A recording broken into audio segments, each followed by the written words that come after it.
Uneasy TV is in your ear, so pay close attention. Relax, let me ease your mind. Sit back and recline, enjoy this ride. I'm about to get deep. You're now tuned in to Uneasy TV. Uneasy TV. Woo! What a hot button subject. Now let's get to this government informant, Tekashi 6ix9ine. This guy, man, I hated his guts when he was coming through LA, man. My old self was hoping that this young kid will get touched, because he was talking so reckless, how he can go anywhere and not get touched, and then this and that and the other. And sure enough, man, the first 2 times he came out here, nothing happened to him.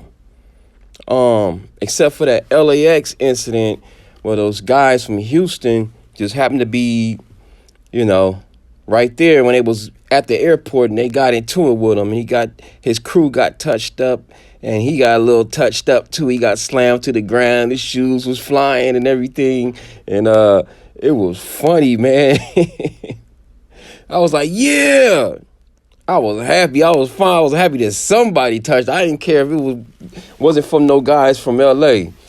But at least it was somebody that was out here that touched him, because truth be told, man, it was some people looking for him, but it was a lot of people that were just like, man, even back then, man, this dude, man, it's something about him. I don't trust him. He's talking too reckless. Like, who talks like that and then coming to a city you don't really know? So let's go back a little bit. So this dude comes out and he got all these bloods around him. Man. And that was their downfall at the end of the day, man. But they accepted this rainbow head kid because he had the clout. And that's sad, man. You guys put all your gang rules and ethics on side to get that bag, huh? And it backfired. He gets into it with a few people from New York also. What's his name? Casanova 2X. Casanova 2X, man. Man, he went hard body on him, and he even stated that he couldn't even get a gig. He couldn't get gigs in New York. His radio, his songs wouldn't get played on New York radio. He was just basically blackballed, man. And he had to bow down, man. He caught the dude slipping, and he said, but when he got up to him, he realized that he was a little dude, man. Like, it would have been like a straight, like a lion going against a beaver or something, man. So he gave him a pass and he squashed the beef. And then he said once he squashed the beef, he started getting radio play. His views on YouTube started going up. So this dude had a lot of clout in New York, man. He had a lot of clout. And people was co-signing him and all these different dudes, man. Jim Jones, Fat Joe, 50 Cent. The list goes on and on, man. They was backing this dude, man. And he just getting on camera telling people to suck his private parts, and he was just wilding, man. So his first beef, I want to say, is with Trippie Redd. They were signed to the same label. And then I thought he was about to fall because Trippie Redd had more followers than him, had more support than he did at the time. And it actually, by Trippie Redd mentioning his name on his platform, he ended up giving him more clout, boosting up his own name on Trippie Redd's platform. So he took Trippie Redd's fans and made him his. Not say all Trippie Redd, but he got clout off of Trippie Redd, man, exposing him. And Trippie Redd, that was the biggest mistake because maybe nobody would even thought about this kid. So Trippie Redd actually gave him birth. Trippie Redd gave him birth because I I wasn't even paying attention to the dude. So I'm just scrolling, and I'm looking, I'm like, who's this dude, this Trippie Redd guy? Who's he talking about, this 6ix9ine guy? I didn't know none of these dudes. So I said, let me just see what they talking about, because they out my age bracket, and I don't know nothing about this new wave of hip-hop. So I'm like, yo. So I look at it, and this dude's telling how 6ix9ine is a pedophile, and how he, had this girl in this video shoot, I think 13 years old or something like that at the time. He was like 17 or 18 at the time. And I don't know what happened with the young lady. She got fondled or whatever. I don't know. Or the guys have sex. I don't know what happened. But he got charged with that. And I think he just got probation. And he took a plea, I think, for that charge. Excuse me. So he's technically, I think, quote me, allegedly, he's a sex offender, I think, because he tried to give recently $200,000 to some children charity, and they rejected him. So let's go back. So Trippie Redd gave him life. So he started learning how to troll, I guess, off of that. So he started trolling Trippie Redd. Boom. Then, I don't know what happened, but somehow he started beefing with the West Coast, man. I don't know what happened, man. But like, where did it all start? Where did it all come from? I know Slim 400 got at him, but and a few Bloods out here got at him. That's where it starts from, because they just out here, this is where it's from. So we looking at them in New York like, why are y'all co-signing this idiot? Why are y'all backing this dude? This dude, why would you accept somebody with rainbow hair just because he can get views? So as a gang culture out here, we just seen that like as blasphemous. Like, you guys are playing with the culture, with the gang culture. A lot of people have died. A lot of people are doing life right now. A lot of people are sitting in the pen right now because they killed somebody in 1970 something or 1980 something or 1990 something or early 2000s, or just recently off some real beefs, off of that red flag that he's representing. So a lot of Bloods out here was calling him out, and not just Bloods, just gangster period. Even a lot of essays was getting at him, and that's where it started. I remember, I take that back. Okay, it was the Bloods, and then it was a Hispanic dude. It's a Mexican dude from, I think, West L.A. I forgot his name. He was beefing with him. He told him that 6ix9ine was telling him that he was going to come out to L.A., and the dude was like, nah, it's a no-go. And he ended up coming anyway. So the dude was looking for him in the mall, sweating and breathing out of breath, and he couldn't even find the guy, man. You know what I'm saying? It's funny, man. He's at the Delamo Mall. I know exactly where that's at, man. That's like about maybe like 10 miles from the city of L.A. and the city of Torrance. And so I guess he was coming from L.A. and with traffic, so you thinking that's about 30 to 45 minutes with traffic. Maybe an hour with super traffic. So by the time he get there, 6ix9ine is nowhere to be found. And 6ix9ine was smart. I can't stand the dude, but he's smart, man. He's stupid, but he's smart. I know that sounds crazy, but he would pre-film where he will be at and then put it out like it was live. Dude was an idiot, man, but he's funny, man. I gotta give him credit. I gotta give a kid credit, even though he's a snitch and a rat and all that stuff and a fake gangster and all that, but the dude know how to market himself. So you had different kind of Bloods and stuff looking for him and all this stuff. He came twice, and I think the second time, I think that's when the LAX fight. But so they didn't catch him the first time, and then he comes back to New York. He's all happy and bragging, yeah, I made it through Cali, da da da da da da.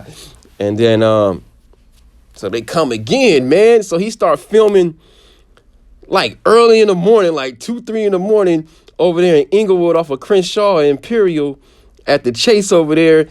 And I'm like, he's like, yeah, I'm on Crenshaw, blood, ain't nobody messing with me, see? But he's like out there like at 3, 4 in the morning. Ain't nobody gonna be out there no 3, 4 in the morning, man. Come on, man. So so he'll just be trolling the city. He was trolling LA big time. He was making me mad, dude. I couldn't stand this little bastard. I'm like, man, why somebody don't get him? But I forget how big LA is. LA, put it like this, land-wise, land mass, it is way bigger than New York City. Just the city of LA, just the land is way bigger than New York. LA is spread out. It's not compiled like New York. It's starting to get like that in certain areas. They starting to build up. But generally, man, if you go to a certain section of LA and don't just stay to yourself, you won't be, nobody ain't gonna sweat you. Or just don't be seen, or it's just certain places you can be secluded in LA and nobody ain't gonna find you or even go to that area. Because there's certain cities, certain parts of the city, certain parts of the county that we know that the police is hot. And we just not gonna go, man, looking for some food. But he never came to the hood, though. He never was like deep in the hood in the daytime, He would always like do it at late at night or early in the morning. So he started creating all these beefs, Slim 400, YG, these the early LA beefs. Then he goes to Chicago. I said, oh man, this dude is wilding. Talking about Chief Keef for no reason. For no reason. He just started getting that Chief Keef and got with his baby mama. And one of his baby mamas took her shopping. I mean, the dude was just like building so much animosity and hate. And then all these fans, man, just loved to see the building crash. So they just loved drama. So they was just giving this man super clout and he was just loving it. So he just built up all this views and money and stuff and doing shows. And so he started building up his empire. Was able to get security. Finally got security. So he went through Chicago with the police and everything, man. And Chicago is very segregated. It's more segregated than I think it's other cities, but one of the big cities is one of the big cities that's real segregated, man. Because when I went out there recently, their downtown was like 90% white, which threw me off because in downtown LA, it's a mixture of everybody, It's not just white people, But when you go to downtown Chicago, it's like 80 to 90% white down there, man. So, and you see a few, black people walking around. I'm not saying that, but more of us is on the west side and the south side of Chicago. We're not on the north side of Chicago. So he's all on the downtown north side of Chicago, going through all these people feeding homeless people. I mean, just. So he finally escaped Chicago. Then he goes to Houston. He gets into it with first he met with what's his name? The guy Rap-A-Lot's son. I forgot his name, man. God, I can't think his name, man. Jay Prince Jr. So he bumps into Jay Prince Jr. at the mall, and he gets into it with Jay Prince Jr. Not gets into it with him. Jay Prince Jr. is actually cool with him, and he invites him to a club, and he tells him to be there, I think, about 11 or something like that, because he had an announcement to make. So these idiots that are, getting there at 11 or 12. I can't remember the time, but they get there about like an hour, 2 hours then later than what they were supposed to. So they get denied. So then that caused a beef. Because they got denied in the Chicago club. Luckily, they didn't get stumped out. So they, so right before they leave, I think they start trolling Houston. Like, oh, y'all ain't, you know what I'm saying? Y'all didn't let us in, da-da-da-da. Started creating a beef with Houston. Then somehow he goes back to Houston, but this time he has a show scheduled, but he never shows up to the show. He never shows up, or I can't remember. Either he stayed there for a week and like on low key, and he was supposed to be at an event Southwest or something like that, and he never shows. So he caused beef with Houston, Chicago, LA.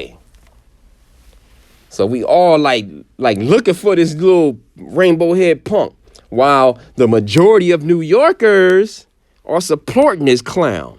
Because they finally, I ain't gonna say finally, but they got somebody young and they got a gang of clout. So they're like, oh, he New York, oh, we all New York, So they start having that mentality after a while, looking past that he was a weird dude.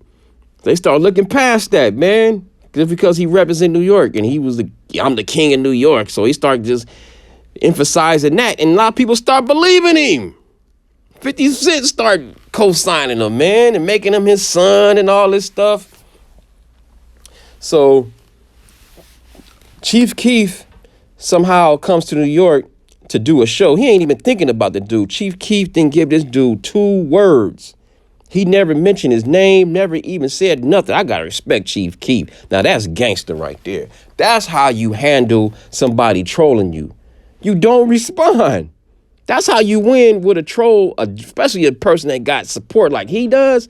You just don't respond unless unless you just want that smoke. But I got to give Chief Keef credit, man. He didn't respond, and it worked because it irritated 6ix9ine that he couldn't get nothing out of him. So when by time Chief Keef goes to New York, man, so let's rewind it. Before he goes to New York, 6ix9ine's out here in LA, all his security, dudes with guns, everything. I mean, he's deep, right? He's on the phone talking to some affiliate, Tato or something like that. And he's telling them, just talking mess to him. Then when he gets off the phone, TMZ was recording right there. I got a 30-pack on him, blood. I got a 30-pack on him, blood. And sure enough, when Chief Keef comes to New York, pow, pow. I don't know if they was actually just trying to scare him or actually trying to shoot at him. Now, they had bullet holes like at the top, not the top, but like maybe the second, third floor, they had like bullet holes. But I wonder, did the shooter actually shoot, straight and try to shoot at him? That's to be disputed. Anyway, so boom, he's putting hit out on people. Bam. I know this can go in any order. I don't know which came first or whatever. Then somehow some guy, some group or something, scum gang or something, they get robbed. And then they backpacking all this stuff in New York. Boom, get robbed. Some affiliates of Rap-A-Lot, they get harassed and robbed in New York. I mean, then he just causing beef, man. So, and everybody in New York, not everybody, but the majority of people start co-signing. First, the Breakfast Club was dissing him on the first interview he did. Then you go to the second interview, they basically, coddling him, man, through the whole interview. Charlemagne is more like, he wasn't going at him. Envy wasn't going at him. Angela Lee wasn't going at him. So I'm like, damn, man, why they giving this dude so much, why they fall back? Because at first they was like stern in the interview. The first interview, second interview, boom, they coddle him. And he just talking all this mad, crazy stuff. So he gets all these different incidents. Then another incident, Man, somebody was following them, him, Shotty, and whoever was in that ride. Somebody was following them. They jump out the car on video. You can see his rainbow hair and you see Shotty bussing. Boom, boom, boom. Shotty is his homeboy, man. I thought it was his manager, but it was his homeboy, man, that was just, you know, getting that tax money from him, man. Was taxing him, I guess. And so they get into that shooting. Then let's go back to the what's his name? Casanova 2X. Before Casanova 2X squashed the beef with him, he goes, it's an event at the Barclays in Brooklyn. They both from Brooklyn. They meet. Boom. Somebody in 6ix9ine camp shot in the air, man, in the Barclays, man. And that should have been a warning sign when he was talking to the police and it was just a basic, questioning. He should have said nothing. So right then and there, their antennas should have been coming out because mine's did. When he did that, when he was talking, it was very brief conversation he had, but just him saying a little bit he said, I thought that was too much to even say something to a cop. So, boom, he gets to all these beefs, right? And these are actually shootings. 3 shootings. The one at Chief Keef, these are any order. I don't know which came first, second, or third. Chief Keef, the one they was getting followed, and then the one at the Barclays. So this dude is just like, I think he had an undercover task force investigating them now. So, boom. He's talking all his mess on the last interview on Breakfast Club. 3 to 4 weeks later, bam. What'd he say on Breakfast Club before that? 3 weeks before that, the kidnapping. Oh, ain't nobody gonna touch me in New York. How they gonna touch me? His own crew, his own gang kidnapped him and robbed him, man. Beat him up and robbed him.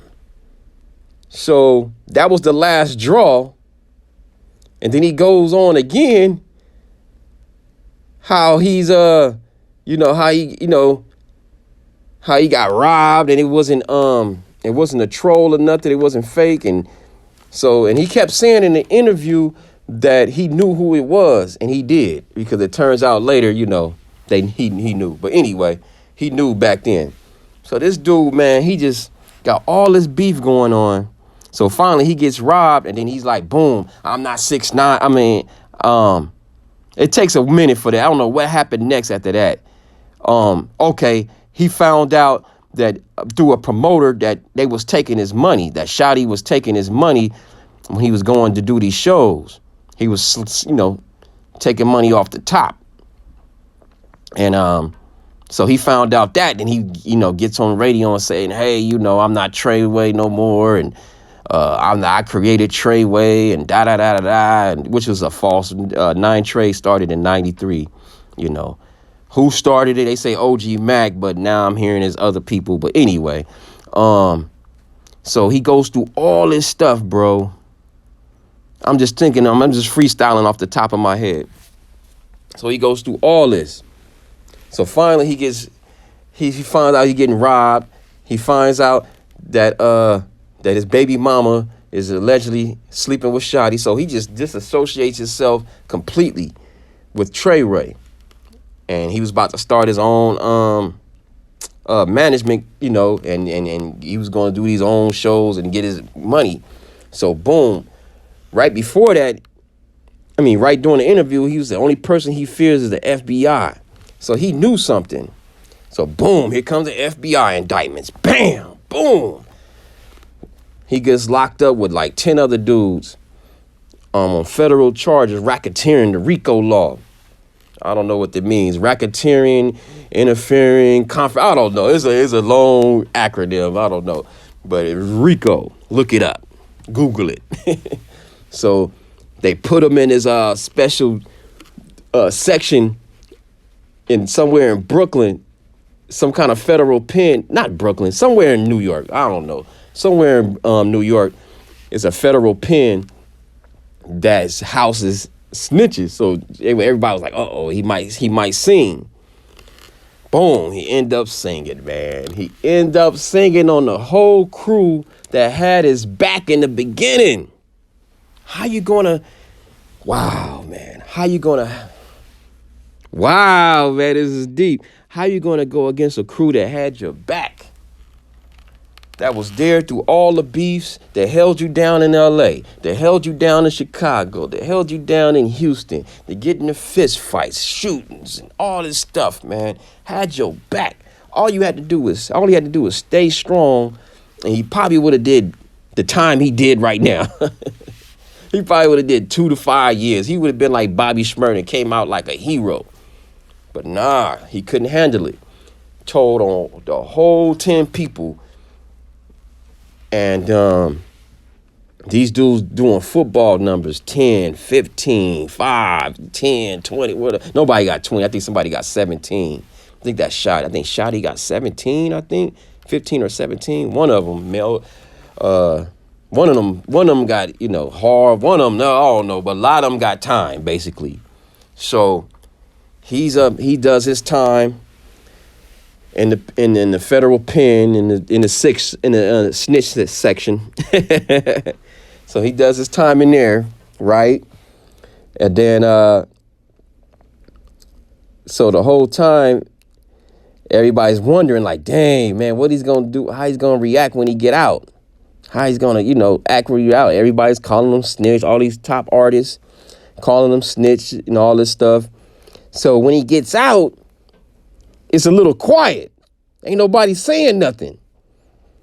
Cause they know that he has that wave of fans, man, that can just cloud your views and everything and give you thumbs down and everything. So he gets out and he just like, he makes this song Gooba or something like that. And he puts the video out. And he's like antagonizing that he's a snitch, man. He's telling and all this stuff and just rubbing it in. And then he does a little commentary how he's the king of New York still. And just, I mean, man, numbers don't lie and da-da-da-da-da. And boom. So everybody just like mad, like, damn, this fool, man. Then he started going at Snoop. And I know I'm missing a lot of stuff, but then he started going at Snoop, saying Snoop was a snitch and all this and this and that and the other, bringing up, some fake paperwork, that was back in the 90s or early 2000s, whatever that came out. And Snoop ain't never put nobody away like he did or never got on a stand. So that's not snitching, man. I don't know where that paperwork is from. Then he's on another video where he got Suge Knight.